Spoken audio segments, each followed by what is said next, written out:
name is Susan, and I'm going to talk about grief today. And I'm assuming you have come to this video because you're either grieving yourself or you're in relationship with somebody who is grieving and you want to understand more. The feelings and responses to grief are not at all comfortable and not something you may have felt before unless you have grieved another loss.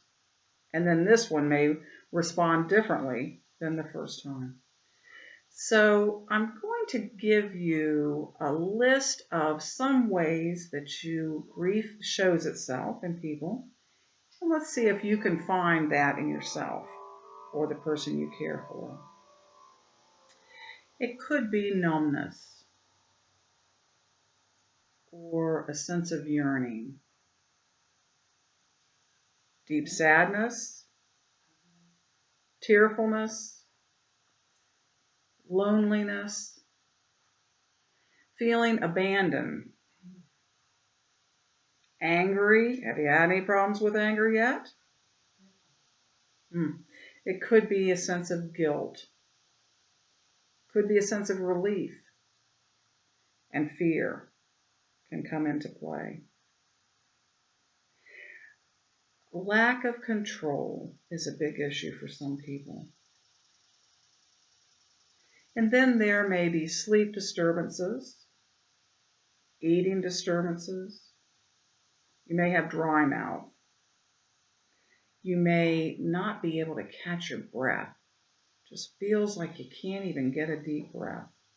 Or heart palpitations can also be something that's very normal. The thinking piece is difficult. Fog brain, where your brain is just not working like it used to. Nothing seems real. You have problems making mental connections so that you're having trouble coming up with decisions and thinking, remembering, can't concentration, that you react real slowly, and other people can respond to you about that. And some gets kind of frustrated with you, but it's all what you're going through. And you can't just snap your fingers and make that go away. So know that it's normal and don't let yourself get too uptight about it. Some people just turn into blobs. They can't function. Other people tend to get overactive. Oh, if I just stay busy doing all these things, then I don't have to feel. What happens is you just wear yourself out. So then you can't get to the feelings and do the work that you need to do some healing. So there needs to be a fine line between being active and taking rest and providing yourself with some care, physical care.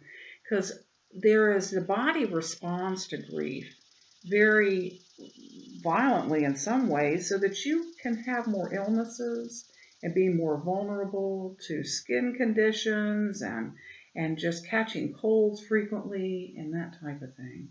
So be aware of that. And some people want to just go into a hole. I know I did. I was afraid to go out and be around other people. If you go into a hole and be socially withdrawal, then you don't have to deal with it. What ends up happening is you're still dealing with it individually, which can leave you feeling very lonely.